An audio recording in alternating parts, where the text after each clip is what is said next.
May the odds be ever in your favor. He called my kid a freak. Scott, I came here today to give the X-Men a chance to show the world that mutants are just like us. People. Normal. And you lie. Why lie?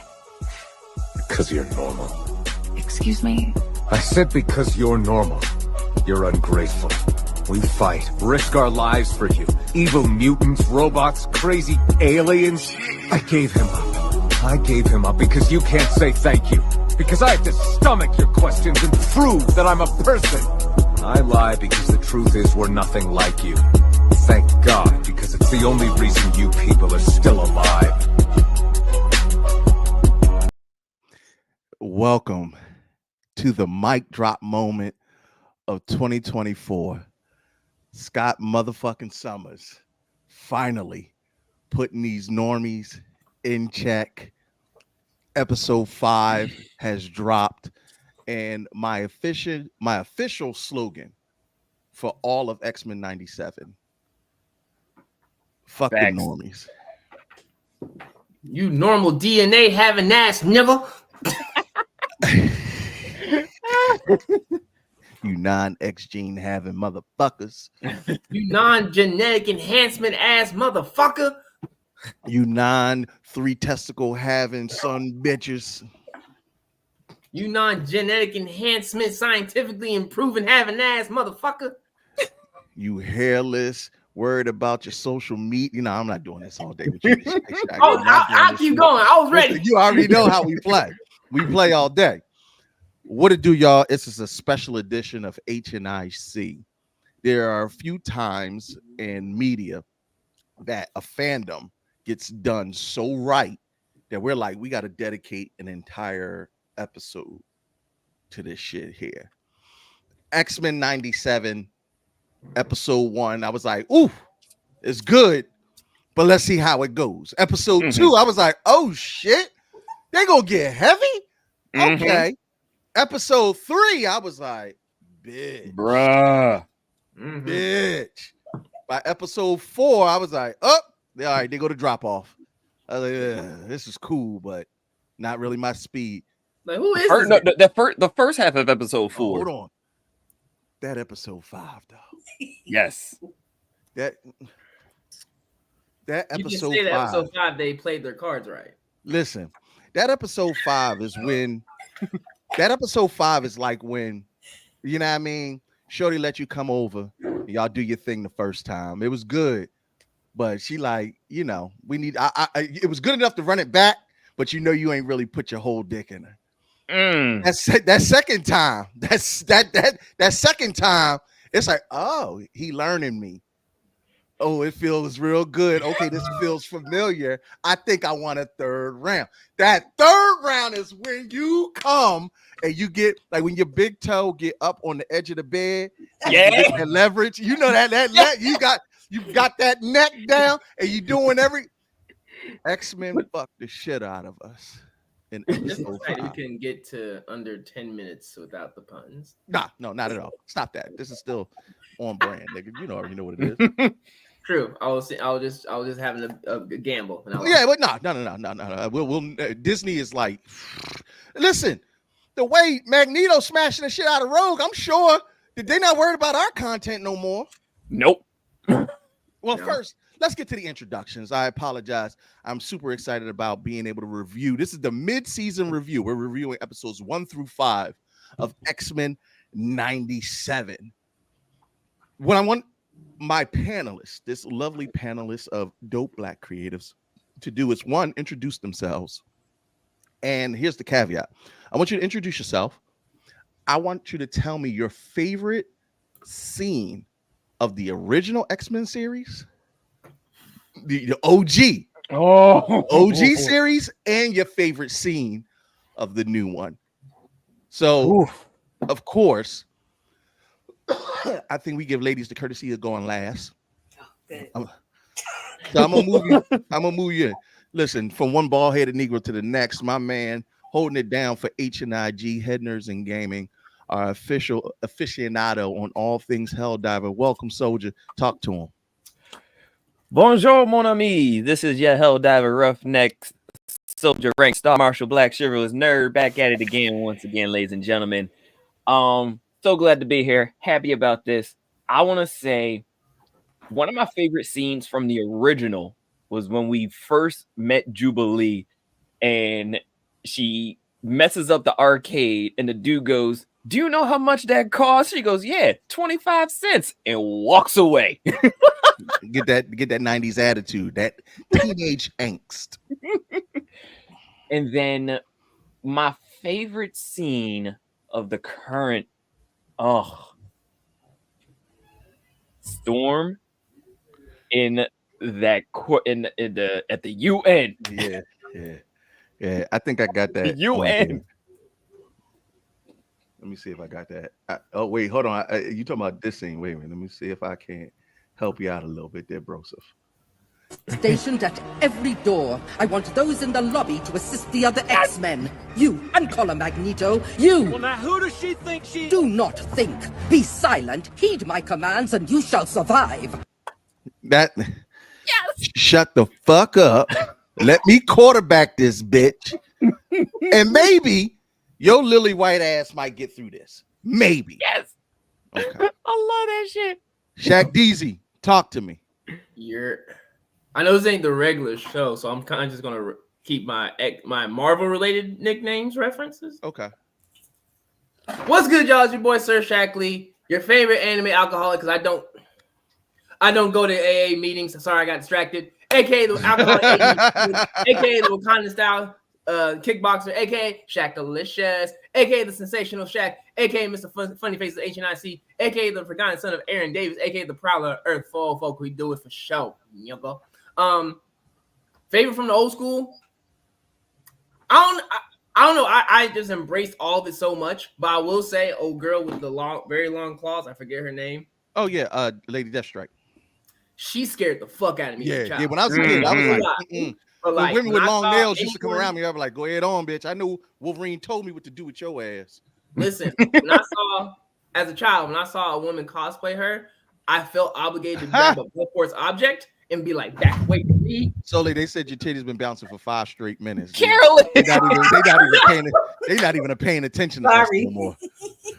Ma'am, please don't apologize. Hey, don't apologize for nothing. Listen, how you think we getting the views up? Go ahead, keep on. Listen, don't like Stone would say, "May the winds of the Arctic keep the jiggle right." If anything, we owe you more thank yous. Hey, but I say my favorite scene from this one so far is Magneto. Same episode, he brings them up into space and he's talking about the grand scheme of things. Is like, I'm trying, I really am, but fuck with me one more time, and I'm not gonna care no more. Right? I feel like that's just one of those things about Black people, especially in a professional setting, where it's like, I'm trying not to be a nigga in this envierment. Yeah. But if you let me be a nigga in this environment, I will let all. Who they say you want nigga? Nigga here now. That's the equivalent of as per my last email. Ooh, all caps, idolize, Times New Roman, 13 font to be a motherfucker. So like for me, I'm your boy. I'm your moderator today and host King Kurt, live the HNIC at HNIC. Fourth smartest geek in the multiverse. Also, huge X-Men fan. I keep my X hat on for a reason. This is the reason why I'm wearing it today, because I am absolutely fucking mutant, because I ain't normal, y'all. All right, so old series. All right, focus. I'm a big fan of the Shi'ar, and the fact that they touched on deep lore in the original series with the Phoenix Saga.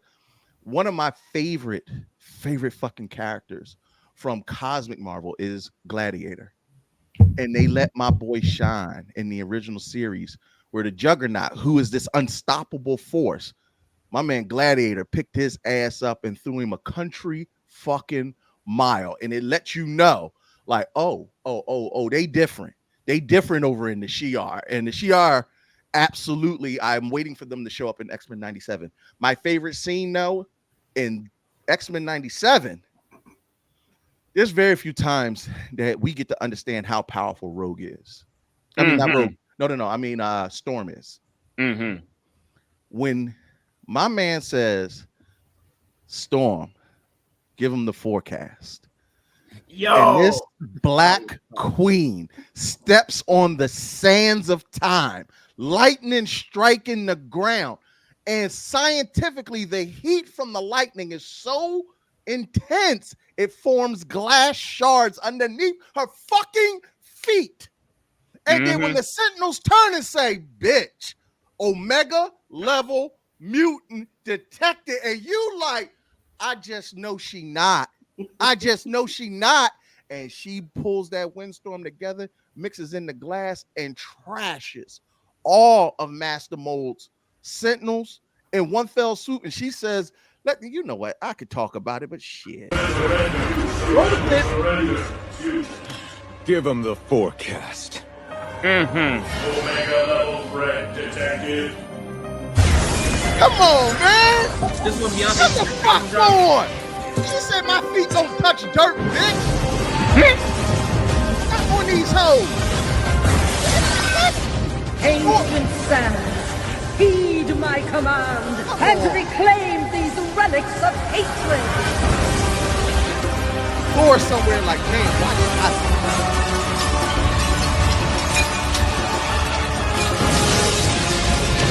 They watching the fire show like, this is crazy. Y'all know what time it is. I ain't got listen. Just to let that queen flex on them. You know, we don't got a lot of black heroes. Right. Yeah. So I'm sorry. I got real excited about that. And that's my scene from Xmen 97. Please, Miss Delefleur. Could you introduce yourself? Okay. Now maybe if you start talking, they destabilize the boobage for long enough so that everybody pay attention. So hi everybody. I'm Soleil de Fleur. I'm always in the comments, but here I am today, first time. Pull up. HNIC cherry pop. You got a cherry pop today. Let's go. Oh goodness. So I'm just a makeup artist, cosplayer. If you follow my page, Soleil de Fleur, you can find me, you can see me, see what I do. That's about it. I'm nobody special, just a blurred, a lover of all things X-Men, anime, everything. But X-Men is one of my top tier favorite Marvel just shows and comics of all time. My favorite episode from when I was little. I'm just gonna say it like I was hella young. Because I wasn't little, I was an old nigga. But go ahead on. And was. So mine was from season 3. It's Savage Land, where Storm was separated from everybody and she got to really tap into her powers at a different level. We got to see a whole other side of her, which kind of brings me to this episode, which is actually what Curtis was talking about, which is fucked up because it's my episode. Excuse my language, but no. You can say fucked up. You can say fuck this shit. You can say that was my favorite episode. However, I'ma just be a little toxic because ain't nothing wrong with it. But it's gonna be Magneto related. My favorite episode definitely was the last one, but it was really Rogue and Magneto having that moment. But then her really being like, Gambit's my boy. Like I can't really do this, And then much deeper than Steve. She was ready to risk it all. I would have did the same thing. That's why it's my favorite episode. Look, she looked at him like, I am going to put this right on your magnetic lip. No, for real, because I was here for all of that. Her turning him down actually hurt me. I was actually low key disappointed. I ain't even gonna lie, because I'd have gave him the draw. You folded. You would have folded. You'd have folded. You folded like a wallet. Folded like a Barbie doll, broken like a little girl. Like I would have folded extra hard. I think a lot of women would have folded to Magneto, even though he's like, I don't know how old he is in X-Men 97, but they said he's supposed to be somewhere like 80 years old. I'd have given him the draw. He was a child. No, he was like a child during the Holocaust. Yeah. Like he old. Hey, but apparently that magnetism that ain't got nothing to do with nothing. He must have some metal rods in his dick because he took the iron and was like, Nah, he uses the iron in his blood to whing. Hey, no. Remember, I need a calculator. I need to. Yeah, get that mathing. Don't math too hard because the shit might get creepy in a second. But if y'all remember back, I think it was X2, where Magneto was like, too much iron in your diet. And he pulled too much iron in your blood. out of his blood. But now, mind you, she had injected him with metal to pull out, extrapolate out. But in some comic book iterations of Magneto, he can pull the actual iron out of your blood. I mean, he ripped the adamantium off of Wolverine's bones, but of course, that's all comic book shit. Sometimes that's ultimate. Oh, so considering based on from the 1941 to 1945 to 97, he would possibly in his mid 60s. Okay, so that's not. I mean, that's all. I mean, look, Rogue ain't getting no dick no time soon. I'm just right. That he could have got his. That's what I'm saying. Like they found a way that she could get Magneto's. But that's the thing. That's the whole point. When I don't care if Rogue is probably around late 20s. Yeah. In X-Men 97. Remember, and it was the dialogue that she had with Remy. She said, "No matter how much you want to touch me, you can."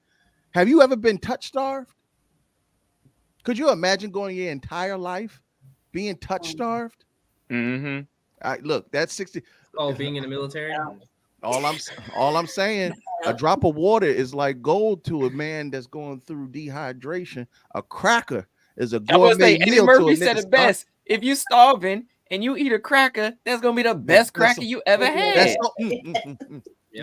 That was no regular saltine. That had to be Ritz. That had to be a Ritz cracker. And see, and my thing is, Magneto, he an old pimp. You know he's an old pimp. So he hit her with that magnet. He has some skills that is only acquired through age and experience. Why he would have got the draws? Straight up. Just take them. You can have them. You can peel them off me. However you want to do it. Like do it. You take that wire bra right off of it. He like that jig will be involuntary. He just be sitting over in the corner like. And snap. I can hear Soleil Magnus. Damn. I'm in the kitchen. I know, baby. Mont said she said she is the only thing he can't touch and light it up. Damn. That's a bar. That's a bar. So listen. We got a lot to cover in a little bit of time because at 9:00 trivia is going to be kicking on and I want to give them their proper time and respect. But we're going to take it episode by episode and let's have a discussion. First, as far as IMDb ratings go, episode 5 is currently, I believe, the highest Marvel rated show period ever. Doesn't matter. Across the board, 9.8, highest rating with a bullet. Absolutely. But the motherfucker already debuted with, to me, my X-Men over 8. Mutant Liberation was over 9. Maddie pulled up Fire Made Flesh, where we get into the Madeline Pryor, Jean Grey, Mr. Sinister saga, and we get to learn about Baby Cable. Nathan, if y'all don't know, that's Nathan Summers. That's his government name. Nathaniel Charles Summers. Right. And that episode is the first time a black man ever took a white baby into the future and didn't get shot. And there was an agreement. No, there wasn't an agreement. Could you imagine who white baby is this? Who baby is this? Why he covered in green spinach? What the fuck? No, what if he go back to the future and somebody going like, why you coming back from the past with that white baby? Yeah, We ain't tell you to come back with no white baby. You know his niggas was like, you was out there fucking Master's daughter. That's what you're not gonna be no nigga that go in the past and come back with a white baby and don't think you wasn't fucking Master's daughter. He got one of his homeboy going, hey bro, you fucking past bitches now? Crazy. That's wild. Could you imagine going to the past to fuck somebody when they were young, then seeing them as an old person in the future and being like, You might not remember, but Petfish Farms remembers. All right. Then we had the Jubilee feature in Motendo, Life or Death. They actually had a Mojo episode similar to this in the original series with Starfire. I want to say it was I forget who it is, but basically, to me that was kind of a filler episode. Yeah, definitely a filler. I was gonna say that was definitely a filler episode. Yeah, and it didn't really, in my opinion, advance the plot, but it gave us more backstory on Jubilee. But that life death part 1 though. Yeah, but this final episode was everything. This was a lot. So to set it up, we can bounce around. We could talk about whatever we want. I do want to say that I want to give props to the writers and the director. Oh yes. I always fuck up the names. Bo DeMaio and Jake Castorena. She rolled it. For those that might, she rolls them on. Caught my attention. You roll your R's like that. Nigga, this is about Xmen 97. Get your hormones together. Get out your flesh. So they had a cameo in this episode, but the reasoning was interesting to me.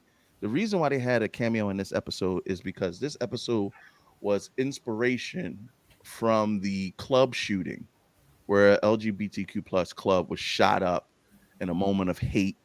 And Bo was talking about how we had this ideology that we're safe, and you think you're safe, and you think you're in a safe space with your people, and then someone brings hate and it causes absolute destruction.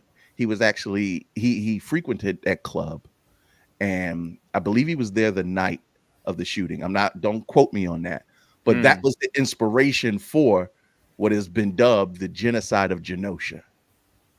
So that's why they injected themselves into the actual festivities, because it meant that much to them. And baby, when life imitates art, yep. I like to work my way back. We could have went episode 1 through 5, but fuck it. Come on, y'all. We here to talk about 5. What moment hit for BK here? Shit. Yeah. Oh, nigga. Hey, I knew came with it. What's good, Bub? Not much. I thought I'd hop on and debut my new cosplay on an episode about Xmen. Might as well. I love it.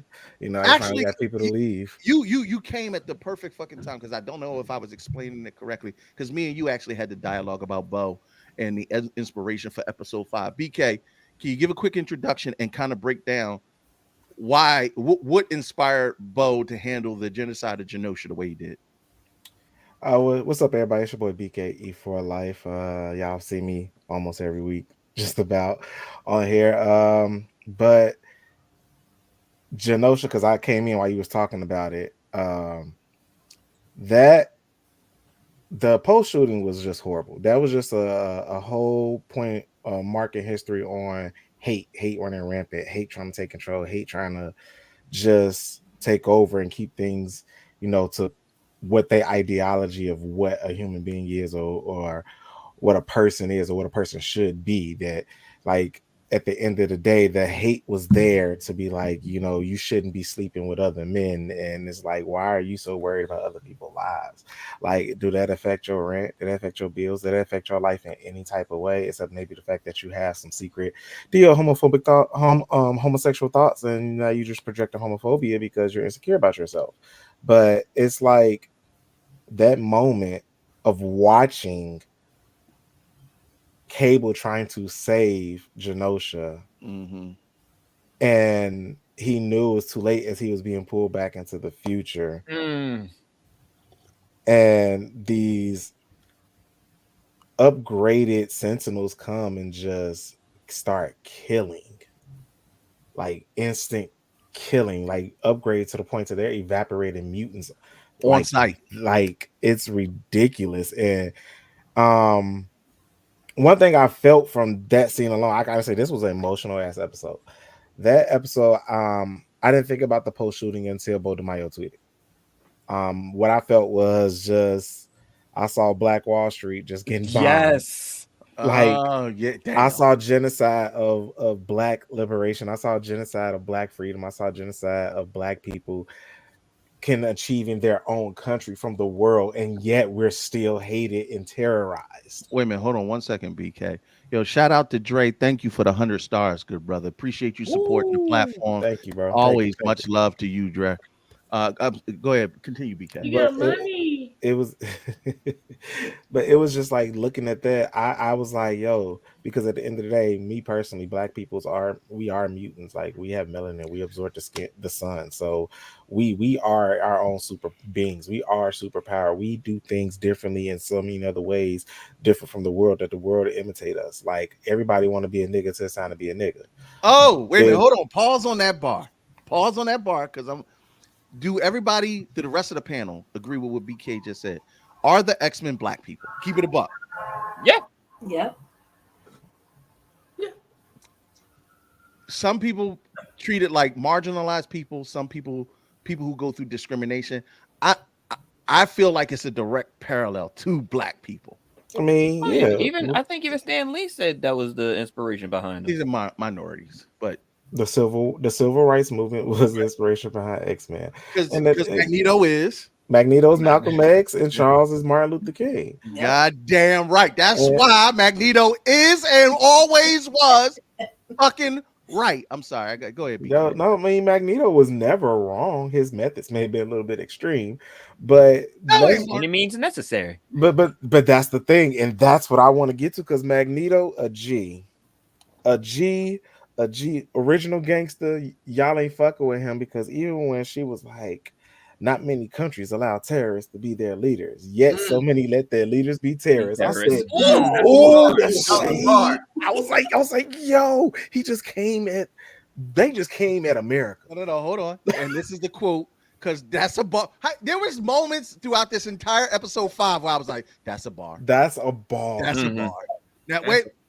Is there any to the other people in the panel? Is there any other bars? Yes. Wait, I know. I want to get to anybody else. Was there any other bars that stood out to you throughout the whole thing? Minus the one I mentioned earlier. Like, don't make me let you down. Mm-hmm. I got a few. I got a few from that first one. When basically Gambit. Well, first off, can we agree Jean Grey is toxic? Yes. Which one? Yeah. The original Jean Grey. No, because here's my thing. I don't see no woman defending that one right there. No, because how you gonna jump in a nigga mind, fuck up my little session with my boo thing? My baby mama. You know that's my baby mom. You know I'm trying to get a little love on an astral plane. It ain't even real fucking. It's like I'm mentally, my mind is there, but my body ain't. But you was just kissing this nigga Logan for real. Underwater. All romantic as shit. Oh, Logan. And Logan had to tell you, like, hey, listen, look, bitch. You know who you are. You know who he is. Now go back to your nigga. That was my bar when she was in the water. He was like, listen, you're Jean Grey. He's Scott Summers. That's how this shit works. Did that nigga say you forgot yourself? Could you imagine kissing a nigga? And then they say, hey, you forgot yourself. Why don't you go back to that nigga that you fucking met? Logan better go get Madeline. Shit, he have his own Jean Grey. Low key, I'm just saying, like, that's the best poly relationship in all of comic books. Literally, when she kissed him, I was like, this mother. Yeah, bitch. And then had the nerve to talk about something. Don't explain, Scott. Oh, wait a minute, nigga. Hold on. You was just kissing the nigga. I low-key was hoping Logan would show up and be like, hold on, Gene. Yeah. Hold on, Red. Listen, he was ready for these hairy nuts. No, he was ready for her, though. He said before he was trying to get with one of the other Genes. He said, where's the other Gene? So I'ma just say, as a person who's been in a situation similar, not with Gene, but maybe with Logan. Wait a minute. Hold on. Rock her While world. I'm Wait. Yeah, I want to say, Please, blow her by up. all means, Speak elaborate. on I it. can't tell the story. I can't tell the story. but- Use acronyms. Use alternate names. Listen, No. you crip walk it. I'm just wait, what happened? So I've had somebody kiss me, right? And I had to send them back To they bitch. to their girl. Like, Oh. let's not forget where you come from. Woo! You had to send them back. You said, return to I sender, felt all nigga. of that Logan went through. I felt all of that. I was like, oh, I've been there. Return to sender. Okay, all right. Address is. I can't believe we already a half an hour into this. All right, let's go. 8:30. I promised them that I would be off. I want to get to a couple things. Let's talk about episode 1. Episode 1, to me, my Xmen. This is the introduction of the new continuation of the original series. Charles Xavier is now, as we know, deceased. Mm-hmm. But in the original series, the Shi'ar actually took him away. So he might be somewhere in space getting the treatment that he needs. He might pop up, he might not. Either way, we see the Xmen having to go once again help out mutants against the I just call them mutant FOH. Yeah, FOH. Fuck out of here. Fuck out of here. Fuck out of here. And we open up to some dope ass scenes of Scott Summers. Yo, they intentionally did this for Cyclops. It was like, listen, we hear y'all talking all this cash money about Cyclops. So much shit about There his was a team. lot of Cyclops fan service in this episode. Yes. I'm gonna start with Soul and then I'm gonna work my way down. First episode, what's some of your favorite moments? I know it's a lot. My favorite moments from episode 1. I was interested in Roberto. He was a really interesting, he was a really interesting character for me. I actually really liked him. I was like, oh, okay, I like the little sunshine that you got going on. I like the energy, the sun. I'm gonna say sunspot. Sunspot, yeah. Sunspot, but I call it sunshine. Yeah, bright light, I like it. But his sun energy, I actually was really interested in that. I wanted to see more about his character. Jubilee, I've never really been a fan of. I'm sorry. Jubilee, I feel like her power is really, really weak, really lame. That's just me. I've never really seen it expounded upon where it was like dope.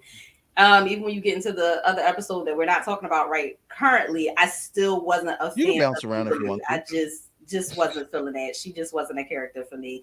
I love Storm Aurora. Oh my God, everything about her just from that childhood to now, it just brought me so current and it just made me realize I always wanted to be her. She was one of the Black female characters that stood out to me the most as I was growing up to now. And she's always had that queen presence about her because she is a queen. So it just resonates very hard with me. Logan, I'm toxic. I love Logan always. I'm a Wolverine fan. That's my boy. I am not a Scott Summers fan at all. I hate Cyclops. Do you still feel that way now, though? Yes, I do. And as a baby daddy, definitely hated him. What? I hate Scott. I feel like, yes, there was definitely fan service for Scott, but for me, I'm just not a Cyclops fan. I hated everything about him. You can't hate him now. Come on. As a leader, he's trash. Get the fuck out of here. Wait a minute. He's a trash leader. He's a trash leader. I hate Scott. I don't care what anybody says. Wait a minute. Okay. So wait, you mean to tell me shit like this? Because I hate to say that I'm now an official Scott advocate, but my nigga, come on. This nigga was putting in top tier level work. Like, yo, sponsored by Ray-Bans coming in. Who you? Yo. He was putting in, all right. He was putting in top tier work. I don't like his personality. I don't like how he leads. I don't like how he What that? Yo! Come on. Wow. Yeet. Get him up out of here. What? Hit him with the Yagaboo. I hear Yagaboo.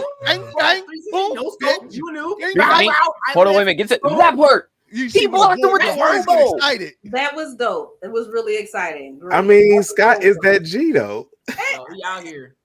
I don't agree. I will never agree. Man. I will not stand on Scott. I can't stand on Scott. You're not gonna stay. I'm not standing on Scott. I'm not doing it. Okay, all right. I'm not doing it. He did get wrapped up in that bolo. That's some bitch ass shit. I mean, but like, I need you come- not to but the get. You don't even have a comeback was peripheral. fire, though. He That's he some failed his Craven- dexterity saving That's throw some when it came to Craven the the Hunter bolos. bullshit. don't You even have gonna a throw a bolo peripheral. at me, my Comeback was nigga? funny though. A bolo, my nigga. All right. He felt the deck save. So I appreciate your insight. You're a Scott Summers hater. I get it. And I will be forever. Terrible. I Shit. will be. Come on, quick. Favorite moment. Favorite moment again. Episode 1. Cyclops using his optic blast to dodge. I knew Like, bruh, that was just like that was also Marvel versus Capcom 2 type stuff. Like, nope. And they said, wait a minute, Dre just said our plans changed. I just put it here to the Scott Summers plan. Yo, care. I and don't. then the other part, Go ahead. and the other part, Kurt, that you said, bring in the forecast. Yo, some of my favorite parts on Instagram, we got the Magnificent Unicorn say Gambit, Magneto, and Callisto deaths were honorable mentions from Emma Frost and Sebastian Shaw. Yes, we're going to talk about Uatu. We're going to bring that up. There was a 2001 storyline. Yes, we're going to talk about that in a quick second. Shaq, give me your best ones from episode 1. We are not going to get through all of this. All right, goddamn. Oh, this is going to be a struggle. I guess most. Damn, hold up, that alcohol's kicking in. I definitely like this. I like the Scott Summers. Like I'm not saying like I had slander for Scott Summers, but I was like, I get why niggas hate him and stuff like that because like he gets put in those fucking situations. Like, come on, bro, type stuff. He annoying. But definitely like with the scene when they when the witchcaller tears off the helicopter and they're flying down and everything, he hits the beam to land. Low key, I was like, that's kind of that part. All right, that was fire. I like that. That was fire. Listen, I'm gonna just say this. Yeah. Me and you got the same fucking scene. Cause here's my thing. No, He don't even wait. It's on fucking sight. He rips the plane out, and the first thing Scott do is just opens the clip. Then mid fall, everybody he's like, oh yup, y'all good.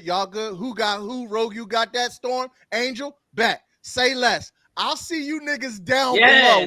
Don't fucking worry about me. When a nigga say I can't fly, but bitch, I got this one. Come on. I can't lie, ball land It's the turn. Here come my part. It's what this nigga says. See you on the ground. What? Kurt, dive bomb. He dive bombing. How do you not fucking love this? Real quick, Kurt, for this one, for this scene, that specific line was so fire, especially for me being a service member. Like that's some shit when you dropping into some shit and you just like, good job, team. I see you on the ground. That's when you know, nigga. Your leader got you. Like we about to handle this shit. That's on some hell divers. That's on some hell diver stuff, Shaq. All I'm saying is, not only does he use the concussive beams to land, he lands, stands up, and says, "To me, my ex." What are we talking about? What are we talking about here? That's how you know it's real. He took the hat off. Yeah. He don't ever take the hat off. BK. Honestly, it was between that moment and when Omega threat detected. I was like, yeah. Storm. That is how you make an entrance. If any type of entrance of a movie, cartoon, whatever, you got a top Storm walking in and turning the sand into metal. Yeah, that was dope. Into glass. And she just like, take this trash away. Tornado. When she said the relics of hate. Hate. That's the bar. Let me say something. You know what? BK, he talked like a nigga from Howard. No. I was gonna say that's how you know she's truly an African, maybe Nigerian, because they insult you in the most poetic way. Yeah. So she's definitely African. Your aroma needs quite bathing. You like you stink. That's what she said. You stink. But that literally, I was like, this is why she's a gay icon. This is mother. Like she definitely served. That entrance was just like, bruh, y'all ain't fucking with Storm. And it was right before Magneto right after Magneto alluded to her, he was like, he's like, my goddess. Like he like, bro, He put the respect on No, the yeah, name. Magneto put respect on her fucking like, even name. though he was like, yo, I may be a threat, but I ain't shit compared to you. Let's get real. and I like to also point out, if y'all saw Archangel after he recovered from Abin Snur Apocalypse's transformation. Remember, it's all correlations to the original series. The original Angel, Thurston or Warrington, I forget his name, but basically Angel, the original Angel, Caucasian man, nice hair, and he's one of the original X-Men. And you can see them in the picture frame that ended up falling down and breaking. But then you see Archangel, but not Archangel as Apocalypse made him, but after he has recovered from them. A lot of people tend to forget Mystique and Archangel are products of Apocalypse. That shit plays in later on, and we'll talk about that in a little bit. All right. Whew, bitch, I'm hot. So episode 2 pops on. This is where we first get the introduction. Mutant Liberation begins. Basically, we find out that Charles Xavier at the end of 1 left all his wealth, the X-Men, the mansion, the entire bag to Magnus. And even Magnus is like, I don't know why the fuck he did that. Right. But guess what? To me, my X-Men, bitch, run the bag. Now, this one was a little bit tricky because we learned about some love triangles. We learned about some, as the community would say, some tea. And I don't know if y'all, and I know once we get into 2 and 3, sometimes shit can blend together. But do y'all, if you can, tell me your favorite moment from episode 2.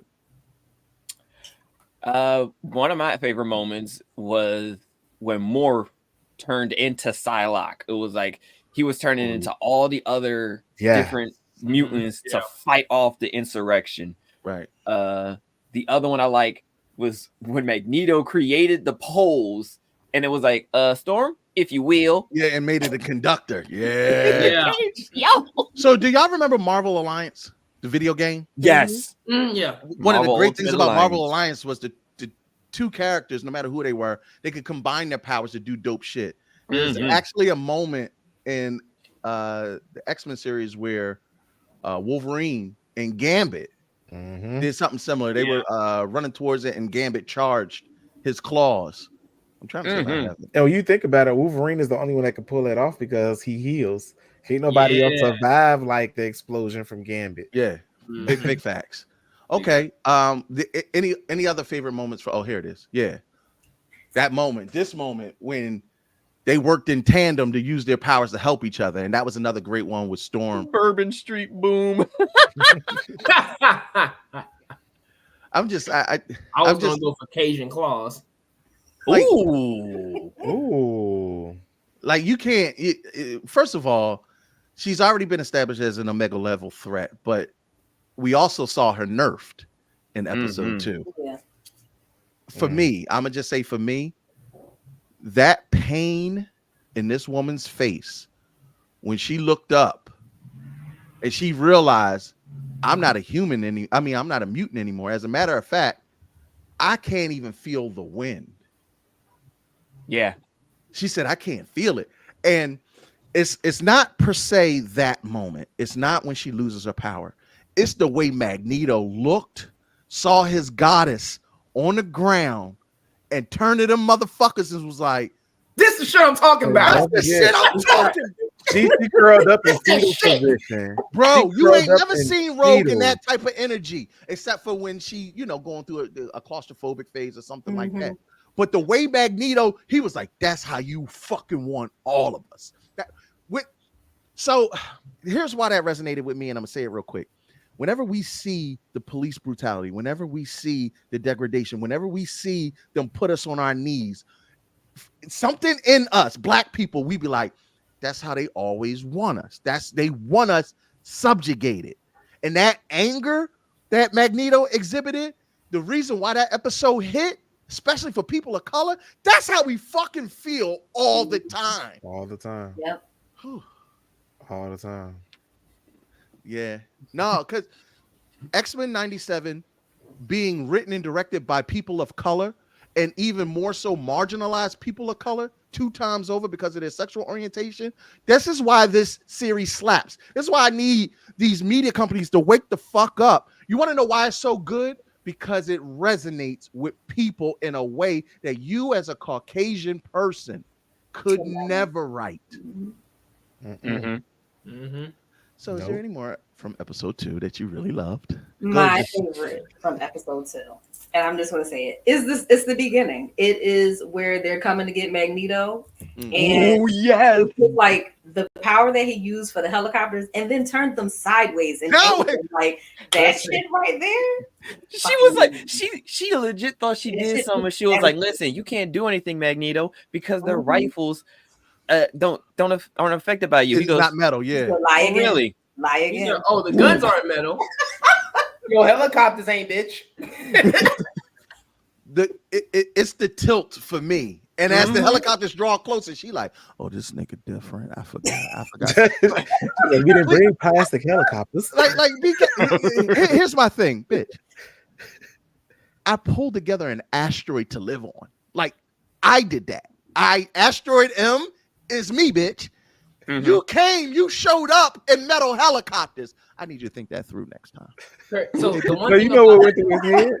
The one thing about that scene is like it's a symbolism of one of those Karen moments where they think they played their card right, and it's like, bitch, you playing checkers, not chess. Right. he definitely had put on Bruno Mars and Anderson .Paak. This bitch. I swear to God. Put on some Silk Sonic. Oh God. You know, like you for real right now? That's what we doing out here. Okay. Yeah, okay. I got you. Bam. Come on. It was literally like, whoa. All right. And this scene from episode 2. Consensually, of course. Consensually. Because I love this because it shows their desire to want to be with each other. But the inability, and all it is foreshadowing up to it's literally foreshadowing. Now, I forgot to mention that there was something really important about episode 1 that we did not talk about, which was Jean's vision. Oh, yeah. Now, remember that vision, the music that was playing, the whole 9 was a precursor for what happened in episode 5. And she did say it was a bunch of pain. She felt nothing but pain. But listen, and there was a lot of blood. Like, wow. Listen, the same music was playing. Baby Cable was in her hands, showing that he would be there. And then on top of that, the blood, the what was it, like dust? That was his bunch image. Of grays. It was like a bunch of grays, and then the dust came. You saw the green eyes. Yeah, so, the green. Yeah. I mean, it basically foreshadowed it all. And this right here, them being denied medical care, I thought was really deep. Yeah. Oh, yeah, definitely. 100% agree. Because, you know, we always talk about how people of color don't get the proper medical care, especially women of color. So when the boy was like, get this freak up out of here, we don't know what. And Rogue touched that nigga, was like, go get the forceps, stat, get IV, bitch, get IV, move. But you know, that's also a historical moment too. That's why, like, you think about like a lot of grandparents and great grandparents, they were never born in hospitals. Their birth certificates are located at churches and funeral homes because they had to have a place to give birth. If you really like go back and with some in your family history, somebody is going to be born in a church or funeral home because they didn't allow Black people to come to hospitals and deliver babies. All right, y'all. We got 20 good goddamn minutes. This is too much. Wow, goddamn. Yo, time, when I say time is flying, so let's try to do. I want to leave the most time for episode 5. So 3 and 4, we get introduced to Madeline. Well, actually, Jean Grey, because then we find out Maddie ain't Maddie no more. Right. 3 and 4 favorite moments. It doesn't matter. Call them out as you talk about it. I have to say it definitely was when Madeline became the Goblin Queen. You listen. I'm gonna be putting up different memes from Black Twitter. But yo, he can't touch us, so listen, he was looking at Magneto and Rogue like, that was my favorite moment. That was my favorite moment. Oh shit. Yes, because that made me think too. I was like, do Morph and Wolverine, like, do he morph into what Wolverine? Why not? I mean, they said Morph is non-binary. And that just made me think about Wolverine, like, hey, my man, you are over 100 years old, my nigga. Mm-hmm. Man, listen. This is what I mean. That's a 60-year-old man. There's no reason for his titty nipple to be out like this. Hey, but Magneto, This is your reckoning. Come on. Right. That was a great question. That was a great question. Facts. They popped in like, oh shit, y'all, what happened? No, the episode with Morph is looking at the training schedule and he sees Magneto and Rogue. He's like, all night. Just keep on hitting the button. Listen, but this again. This Kurt, yes. Yeah. Yes. He said, yo, Scott, hit me up. But see, do y'all notice that they're doing more of the combined? Beat me up, Scotty.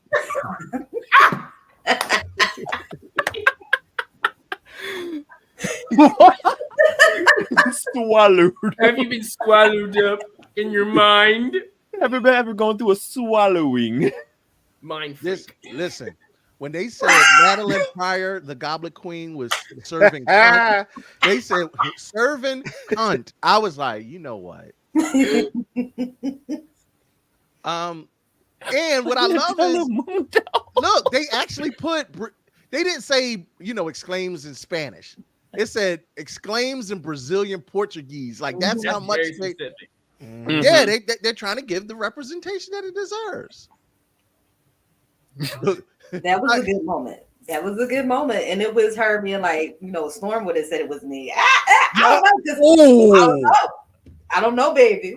Listen, baby. Storm gave him that Dear John letter and got the fuck up out of there. Okay. She said, I am a black woman hanging out with powerful white people. I'm out. I don't want this problem. I know how this goes. You white people have more power than me. I am gone. And there's a lot that we learned, like the fact that Jean Grey was more powerful than Madeline. Mm-hmm. Because shit, you see her in episode 5, she's literally sitting in the middle of a lake holding back water while projecting her memories on globs of water, having a full-blown conversation. Like she's doing this shit effortlessly. And then start kissing another nigga that's not her husband while doing it. Look, between the two, I feel like there's so much more that we're going to get into because Madeline plays a hell of a role in episode 5 because Cable comes to see her. Mm-hmm. He's like, cut the music off. I got to find my mom, which is so wild to me because I don't quite remember if they got into the Madeline Pryor side of things in the original X-Men series. I mean, they absolutely had Cable early on because they did Days of Future Past. Yeah. But I don't think they got into that Madeline Pryor's his real mom. No, I don't think so. But Jean Grey is different. Please don't ever think that Jean Grey can't turn up. That bitch sat up in that John and put that ponytail. I said, she ready. And Hank was like, wait a minute, you're not ready yet. She goes, oh, what I'm about to do isn't physical. She let niggas know, like, I am her. Of course, we got the homage and Jubilee. Who had the original Genesis game? I did. Yeah, when I saw that cartridge, I was like, I was like, oh my god, the nostalgia. Look at the Marvel versus Capcom vibes. Yeah. Please select your character. And then it was a Sega Genesis named Motendo, which was Right. That was hilarious. I said, this is terrible. And then of course we see Rogue out here with Forge. With Forge. I ain't gonna lie, I like the with Forge. I know he ain't shit. No, Yeah, like, yeah, he he, just ain't shit niggas. Like, he trying to is, get but right. he's not. yeah, he's trying to do right by society. He's trying. He's trying. He's definitely Trying to get some trying. ass. That's what he's Just trying. give him I feel like I ain't gonna lie to him. I He like trying to him. do that too. I like him. I cook you chili. I cook you chili. Is the like chili this good? part. Is it My good? dad's bison chili. I made it. I made it, I but put I a made it special leaner ingredient though. in Like, there. When a woman found out you put that special spice in it, you know, I made this for you, baby. That's what it was given. That's what it was. I made it from scratch. Yeah. Listen, as long as it's not shrimp Alfredo, we all right. Yeah, basic bitches make that shit all the time. They get out the ragu can. Yeah, exactly. You already know. Stop that. It's easy. Get $5 Walmart shrimp, some noodles, and some Alfredo, and now all of a sudden you Chef Boyardee, nigga, please. All right. Right. Episode 5. Oh, we got 15 minutes to just go in on episode fucking 5.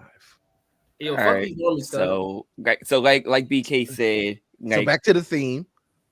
Yo, fuck these Fuck them normies, cuz. Bruh, that was a black moment, and somebody on Instagram put it to the ether beat. Oh Yeah. Oh no, I just nigga. oh, you did it with the like that. That was it. Hold on. No. Like No. This isn't. And I want to give all credit to Black Nerd Problems. Mm-hmm. Omar. Omar did this, and it goes. He called my kid a freak. I mean, it's perfect. Scott, I came here today to give the X-Men a chance to show the world that mutants are just like us. People. Normal. And you lie. Why lie?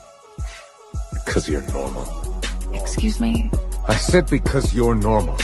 You're ungrateful. We fight, risk our lives for you. Evil mutants, robots, crazy aliens. I gave him up. I gave him up because you can't say thank you.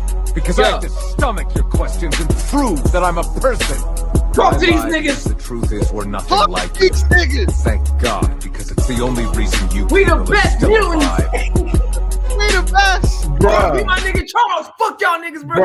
bruh. God's plan. Let me just say that was a bar. That man said, "Thank God we're nothing like you. It's the only reason why you still alive," and walked out. And walked off. And that told was him, his. I That was was his like, motherfuck the big three, nigga. It's just big me. bruh. This man literally, and at the whole time, I was thinking, I was like, "That's black people talking to every other race right now." I swear to God, that's us.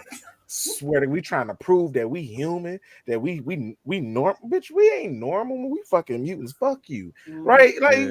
it's Dre, just the Dre comment, nigga. I had one of the first editions of Sega Genesis, like original. the original. To BK's point, there are so many moments in episode 5 that we are like, oh shit.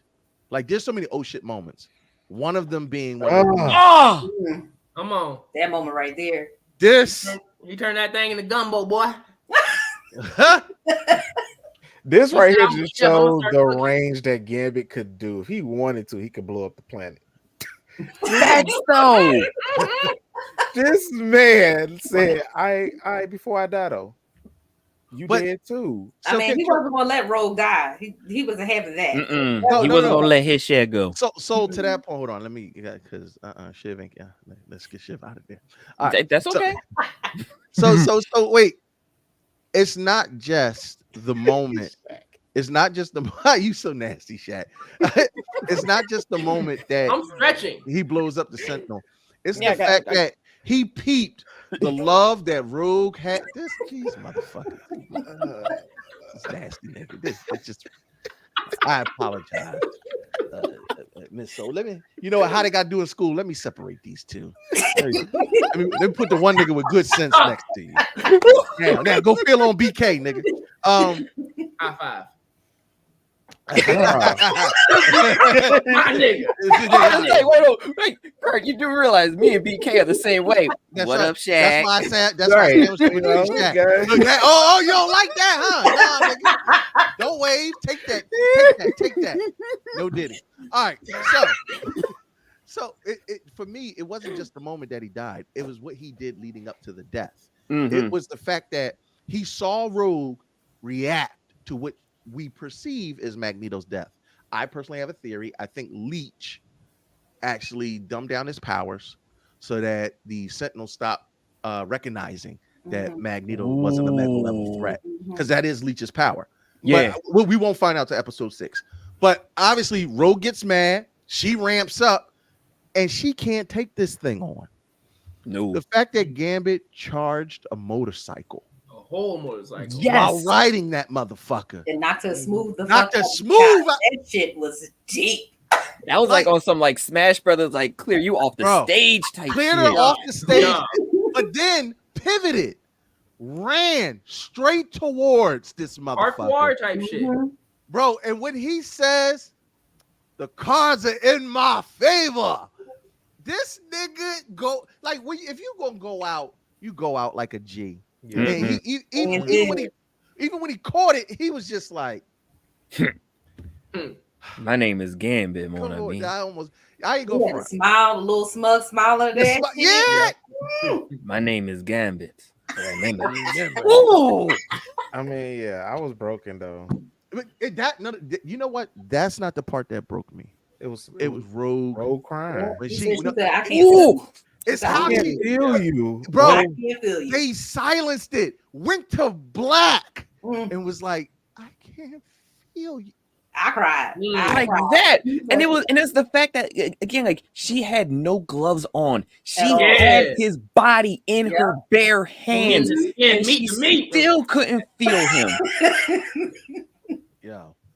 Like for real. That was the moment of, and the look on her face, it was like, yes. Yeah, I was like, she finna do some shit. She finna go Captain Marvel on their ass. She finna not hold back no more. And I think the community felt it. Like niggas was No, shook. for real. Facts though. I had to go smoke after that episode. Man, this only episode 5, nigga. Damn. Nah, but Bo DeMaio did say episode 8, 9, and 10 is gonna have us in shambles. No. No.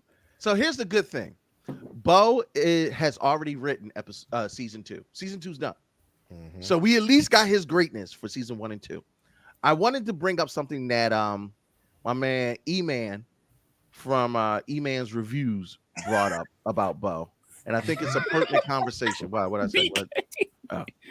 It's a pertinent conversation. After episode 5 of X-Men 97, Marvel's going to have a come to Jesus moment, and they're going to have to ask themselves, do we want all the monies? Because what Bo DeMaio just gave us, from just the writing standpoint, is literally a gold mine. If Bo DeMaio is not writing X-Men everything moving forward, I don't know what's going to happen. Now, we already have 3 seasons that have kind of sort of been greenlit. 2 have already been done by Bo DeMaio, so we at least are going to have that greatness moving forward. But I have a sinking feeling that if he's not going to be back, we might see a dip in quality in season 3. And if we're spoiled with this goodness now, Marvel's going to have to come back and just really be like, hey, big head, how you doing? Come on back. You know, because y'all just going to have to suck it up. If this man did not break any laws, listen, I don't care if he was cussing y'all out. Hire him back. Yep. Do we want him back? Hell yeah. Yes. After 5 episodes, a long hell time yeah. ago, Listen. talking about it, and I was disgusted that he was. I understand what he did. I got it, but I didn't like that he wasn't going to be writing anything else for them. But I was like, you have a dynamic writer. I don't give a fuck what he did. Get his ass back, because That's I niggas. already knew Niggas. this shit was going to be fired. No, But we gonna have to start a to end petition. it on how that just episode 5, and knowing that there are more episodes. What are Yeah. you going to do when season 3 comes? Who's going to write that shit And that's just as the- fire as he is? Nobody. Ain't nobody going to do that shit the way I he can do. honestly say this is the first time that I will say some form of Marvel animation is on par with DC. Mhm. Like, Ooh, whoa. Yes, I agree. Hold no, on. no. Don't go crazy. Don't go I'm not. crazy. No, I'm saying on par. No. I ain't say better. I said it's on par now. It's Yeah, You now said finally- no. Hold on. on Now, par. see. Now you didn't woke the beast. Nah, And it's now not look, better it's than my thing. DC, It's my thing. but it's good. It's like it's the first time they had good animation. I'm not knocking. I'm not disagreeing with that. But Avengers: Earth's Mightiest Hero. Please, if you've never watched that cartoon series, Yes. no. It's What really- they're doing in the X-Men now is more poignant because it's relevant to us and Kirk. But the fight scenes, the shit that you love, if you have not watched the entire series of Avengers Earth Mightiest Hero, please go do it, because it's giving you everything you need. But I will agree with you, BK. Right now, episode 5 is probably, and I said this on our Instagram page, this is the best piece of animated superhero content, movie, show to me, and that's just to me, but a large majority agree this was the best to do it. And I feel like it's due to the fact that they actually got somebody from multiple minority communities. He's Black, Hispanic, and he's gay.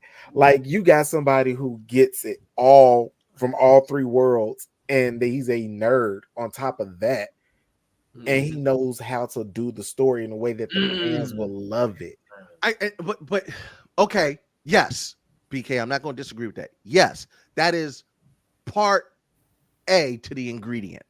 Part B is you just gave him the keys to your Bugatti. That the X-Men franchise is the Bugatti of the, because Spider-Man is a popular character. Captain America is a popular character. There have been popular characters. There's been the Avengers, but there is no, when you say comic book group that resonates, I say the X-Men hits harder than the Avengers, than fucking Justice League, than I mean, when you think superhero group, you think X-Men. Yeah. So And you X-Men gave him the is- keys to the Bugatti and let that motherfucker do donuts in it, and he knew what he was doing. And X-Men is And the tire's still good. Look, and X-Men is a multi-generational superhero team. Bruh. So like, it's not just us, it's our parents and grandparents who know who X-Men is too. Yeah. Bruh, and the best part about it is, guess what? And the X-Men represents literally every demographic. There is no marginalized, because the Storm is there's, I get excited. I'm trying to be calm. There's X-Men Blue and X-Men Gold. What a lot of people don't realize is Storm is an equal leader to Scott Summers. She will allow him. But a lot of people take that mistake, like Storm is under Scott. No, she runs X-Men Gold. I believe it's X-Men Gold, and he runs X-Men Blue. They work in unison. That's why he usually, and this is why he looks to her for certain things. This is why Magneto looks to her for certain things. A Black woman as a fucking leader of a superhero team. Tell me one other person that's doing that. Tell me anywhere in comic books where they're doing that from jump. Right. Y'all don't hear me. Don't get me to preaching in this bitch. And she's the most powerful one in the entire series. Come on, man. She's the most powerful one in the entire series. And you know her return is going to be epic. Oh, absolutely. Like, that's why I love this little side story that they got with her and Forge and this entity that they're dealing with. Because once her, like you said, Kurt, once her powers come back, baby, it's game over. It's game fucking over. Yeah. So, I mean, there was a lot. Everybody was heartbroken at the end of this. And I feel like I want to talk about this right here. This is where I started to get emotional.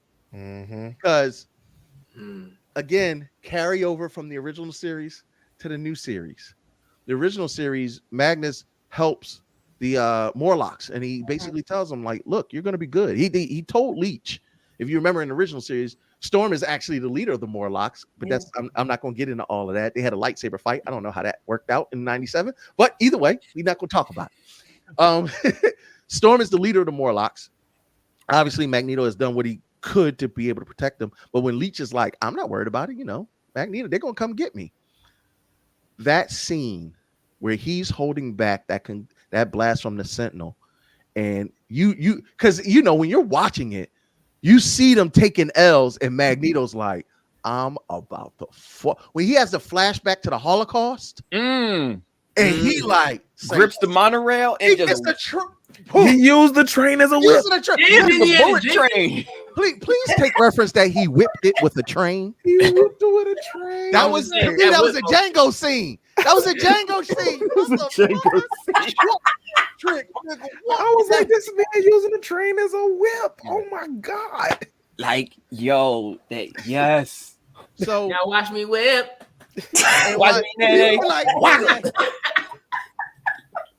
but to take that L, to see him not only hold off the blast that was the Sentinel was giving him, but then pin Gambit and Rogue to the fucking wall. That part. He hit and then he saw them coming. He just moved. He's like, nope. You remember But that? then left that little bit of eye space just so she could that shit right there. Let it sink in. Like I just That's because he's toxic. That's because Magneto toxic. He like bitch, if I'm gonna die, you're gonna see me go out in glorious fashion. He looked at it like and as he should, because look at her serving. Yes. Taken right from the comic books. And can we talk about how the Watcher stood by and watched all this shit go down? Yo, like for real. It was unhinged. So, like, bro, like you watching this whole thing go down. You know what I loved about that though? It just connected the X-Men to the MCU. Talk to him. Yo. BK. It connected the X-Men to the MCU. And I was like, great Easter egg. So I was like, great. Whether y'all know it or not, season 3 of What If is going to have What If Storm wielded Mjolnir. I mean, that's perfect. She meets all the qualifications. I bet she does in the comic series, don't she? Yeah, she does. That's actually how she defeated Thor in the Amalgam comic. Y'all got me dipping into my comic. I was about to say it's a whole series where like Thor gets like everyone who's like comparable to being worthy and like she's a part of that roster. I love you. Because she was devastated, but a little moist. Just a little moist. Just a little slippery. Just a little slippery. I mean, where we at right now with the X-Men 97, hands down some of the best writing, I think, in the MCU. And that's a testament to, again, people of color giving their life experiences and putting it into the art form. With this crossover now into the MCU, we can see Cable as a time traveler, obviously with the TVA and the things with Deadpool 3 coming out. It all plays a factor. Please don't think that Cable scene, there's a reason why they jumped right into Cable. Yeah, Cable was a central feature. Go back and I challenge you to go back and watch the 5 seasons of the original series. Cable was right there in season 1. Genosha is right there in season 1. So they're already building. They're literally building on a solid fucking foundation. I love that this is a continuation and not a reboot. Yeah, right. Yeah, I do love that because X-Men Evolution was probably like my only other favorite reboot that they did. Now a lot of people. I've never seen one episode of X-Men Evolution, but I heard it was Evolution good. was pretty good. Evolution was good. And also, Wolverine and the X-Men was good too. It was. It really was. I watched the entire series to that. But I related to Evolution because they was like in regular high school out. Right, me too. They were being treated differently. They were dealing with mutant stuff and stuff. And high school. Can we talk about how they're siblings? Yeah. Oh yeah. A lot of people forget that Kurt Wagner, and Rogue both have their mom is Mystique. Oh, side note. Sorry about that. I have to drop a little hint to Easter egg. I don't know where it is. Also, I thought Mystique was his daddy. Nah. That was a comic book thing that they tried to. I know. I'm just fucking like she I'm about to be like pregnant. This is it. So there is word on the street that Val is Mystique. I don't know. Well, when Jean had bust that bubble a long time ago, maybe I would think so too. And why wouldn't Emma Frost say something? Are we talking which Jean? Are we talking about clone Jean? Yeah, we talking about Madeline or we talking about Jean? You know what I'm saying? But then I think BK just said Emma was also on Genosha, so Emma would have been able to be like, yo, Mystique, we know you here. Like, but she was in everybody's head. But remember, we don't know yet. She may know and be playing it. You know, when you come to the Hellfire Club, you can never be totally sure what's going on. Right. Emma Frost is messy though. I mean, Mystique Emma probably is messy, yes. Yeah, she is. definitely messy. And I hope that they talk about the Emma Frost Scott Summers love affair. Because I was hoping that too, because you notice they kind of actually preluded to that. Because Scott when messy. Jean said when Madeline Pryor was like, "Sorry, I had a mind drift," Emma was like, "A mind drift indeed." I'm like, "You messy bitch." Like, bitch, she was like, "Bitch, I was watching. I was watching. Let me get I was on my voyeurism. voyeurism. Yeah. and I'm gonna get my turn too. Watch, because I like how he do that in your brain. Listen, this is how Emma was every time I see Cyclops. You're him. You are him. Look, Yeah, Timothy Jones. there's some spicy moments in this shit, bro. Mm-hmm. That's an understatement. Throughout the whole thing. Listen, there's a couple. Look, I love how all Jubilee and what's his name? And Roberto? Yeah. For her birthday? That's what kind of For her birthday, she There's got a lot. There's a lot of moisture. There was some fireworks going on. There's a lot of moisture going on in these nerdy sheets. But if you actually like picture some of the comics, Jubilee is probably one of the other Omega level mutants that's like there. She just don't know how to control her powers yet. I can never see Jubilee with them firework hands. You don't understand the power. That's what it is. I get it. They get better as they get older, but yeah. As we get ready to wrap up, because I'm gonna try to get off of here. They've already teased that Captain America will be in this season.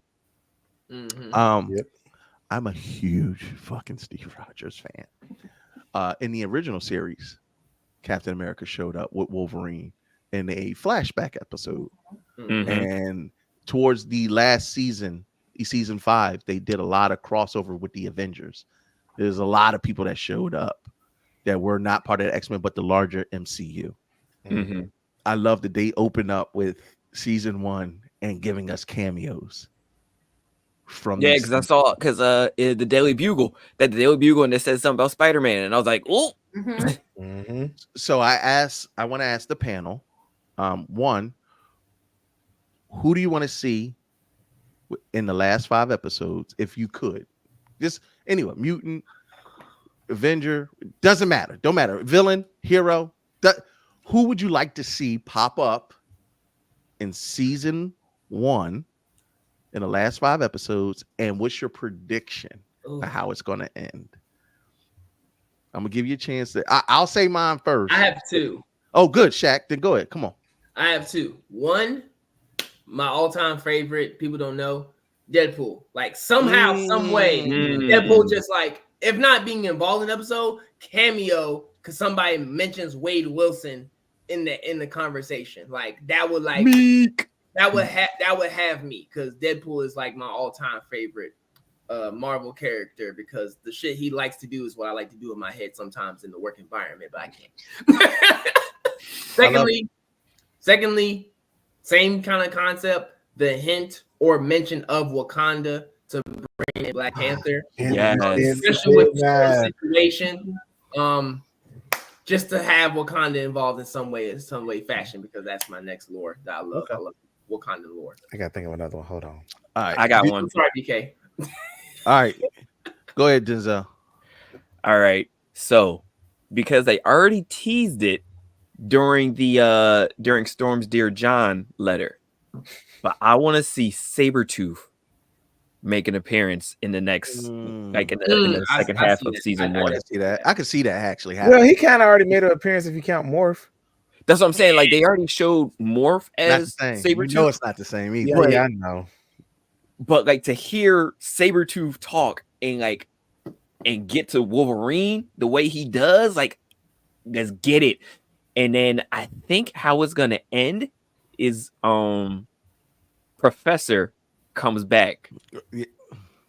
And it's I think I saw a meme on Twitter or X where it was like that scene from Community where Troy comes into the apartment with the pizzas and everything's on fire. It's like Professor Xavier comes in and everything is like, Gambit is dead, all this is happening, and he's just like, what is happening? All right, I like that. BK. All right. Due to that, we can assume and perceive from based on what we've seen that Magneto is dead. I would love his children to come Oh, I like that. Maximoff kid. I want all 3 of his kids to pop up on Genosha, like Yes, Polaris. thank you for saying Polaris. 3 BK because a Polaris, lot of people Scarlet forget that Witch, he has and 3. Quicksilver. Yeah. Let's go. I want to see all 3 of them pop Are you up gonna add at the their incest in it fathers. too, or no? Oh my god. I want to see them pop up at their father's funeral memorial on Genosha, Ooh, and I like then that. declare war on the normies. I like that. I like that a lot, actually. Okay. Come on, Soul. Well, since you all took the good ones, I really have. We're so sorry. I wanted to say, but the only thing I can say for me, basically, I do want to see Wakanda involved. Just on the spectrum of loan of Aurora, I need to see where that dynamic is going to come into play. I need to see it where her powers are restored. I need that specific thing to happen. And as far as predictions, Magneto is not dead. I refuse. Yeah. I refuse to believe that this is the end of it. No, he's going to come back as something fucking powerful that we've never seen before. That's going to be off the fucking charts. And Xavier is coming back too. I feel like whatever's going to happen, his dynamic is going to turn into this little time warp, some bullshit where Xavier is coming back, and I need it. That's my prediction. That's all I got. I wish that was true too. Me, I know. I want it to be true. I wish So it was hard. true. I wish that's true. So for me, I want to see X-Force. Yes. Played into this. Let's go. Remember, Scott's brother Havoc runs Mm-hmm. X-Force, and there's already going to be an X-Force series coming out, so it's perfect to be able to introduce them in season 1. Also, I think Cable, he's already shown he's trying to reverse the genocide of Genosha. I think he's going to succeed. I think that is the crux of the end. And Cable has tried. X Factor would be dope too. Yes. Oh, I mean, like, without getting too long winded, because we're getting ready to get out of here. But in the original series, they showed Wolverine's old team X. Shit, X. I forget what. I think it was Excalibur. No, it was like the all Canadian team. Yeah, the Canadian team. Yeah. I think it's not Excalibur. I think it was Excalibur. I think it was Excalibur. Weapon X. No. It's y'all know who the fuck it is. The Canadian X-Men. God damn it. All Canadian team. Yeah, the all Canadian team. And I feel like at some point, Alpha Fight. Thank you. Alpha Flight. Alpha Flight. There you go. Yeah. Yeah, they helping me in the. He said, "Oh, Aloha Flight." that's where I wish I was going. But they the original series showed Alpha Flight, X-Men Evolution showed Havoc and Scott working in tandem, and I think that would be dope to have them blend in, because then they show the larger extension of other X-Men, Strong Guy, Sasquatch, a whole bunch of other obscure people that they can actually do spin-offs off. Just do it well. I do believe with Bishop and Cable in play, there's always room to change the timeline. The TVA has already played along that they're pruning back timelines. So just because we saw it in this timeline does not mean that it'll remain true. Shit, what if it's all about multiple timelines? Now that the X-Men are in there, there's opportunity to change anything that we've originally seen. But let me tell you how Bo ripped the fucking heart. That you got to really recognize what this brother has done. Ripped the heart out of the nerd community. Few people recognized how much they loved Remy until we had to watch him die. Always been a popular character. Gambit has always been, but he's not one of those characters that you give. Like, I remember they were trying to give him that his own movie. We saw him. I think he's only ever been in one actual movie depicted, and that was that terrible X-Men movie. Oh yeah, the Wolverine Origins. Yeah. I think that's the only time we've ever seen Gambit. People forgot how much you love him. And it's characters like Gambit, and we haven't seen some of them yet, like Iceman, Bobby. Yeah. People forget Bobby is out here. Yeah, Bobby's out here. Bobby's an original X-Men. and we have not seen him yet. I pray we see Iceman because his I game. feel like he's coming. He's another Omega level mutant, Yep. and he's a part of the original squad. Like, Yep. Mm-hmm. the fuck. It was a lot of people in the original squad in the original series. Well, no, not even. I'm talking about original The original X-Men. Beast.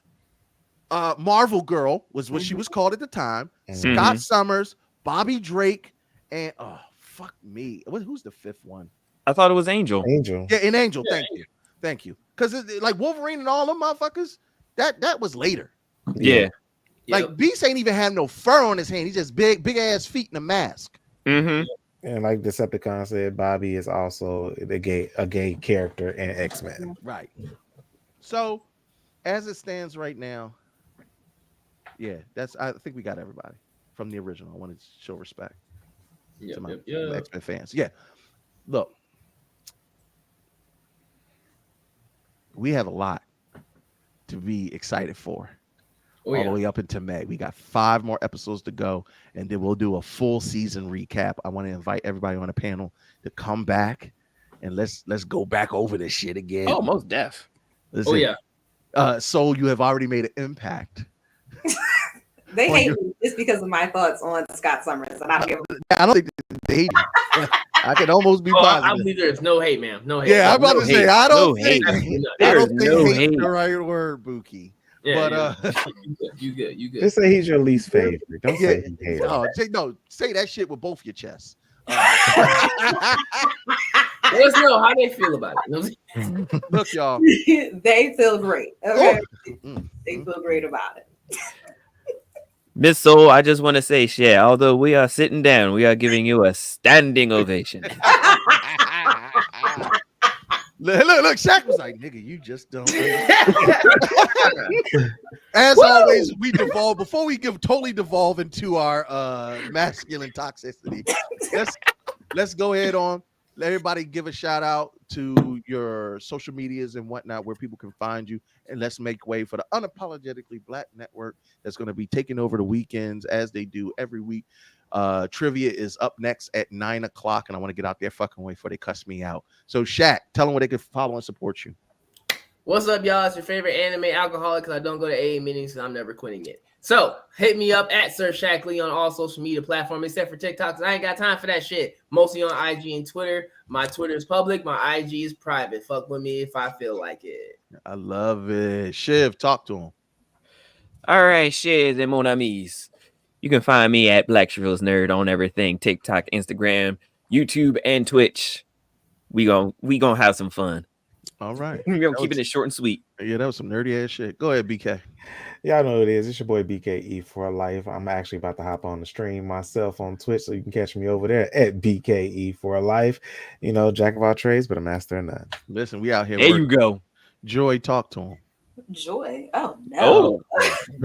I mean, it has been a joy. You bring us joy. You bring us wrong name, wrong time. You bring us joy. He's joyful for what he sees right now.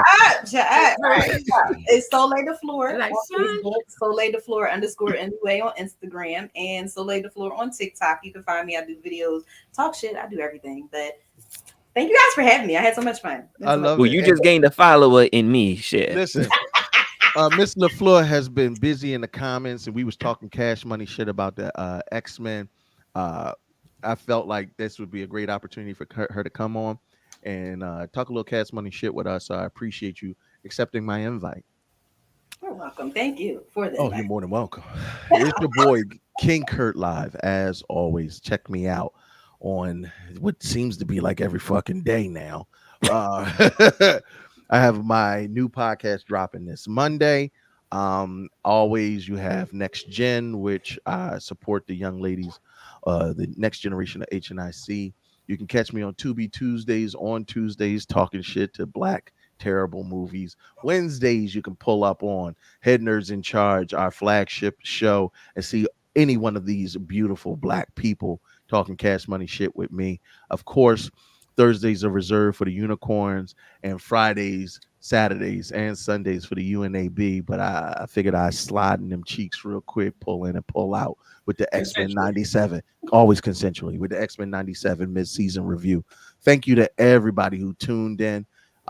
Definitely keep paying your Disney Plus service for at least another month, or get that money. Get that link. Don't fuck around, nigga. Yeah, you see, Meek said, "Come see us Wednesday." If you liked all that bouncing going on, there's a lot of bouncing that happens on a Wednesday night.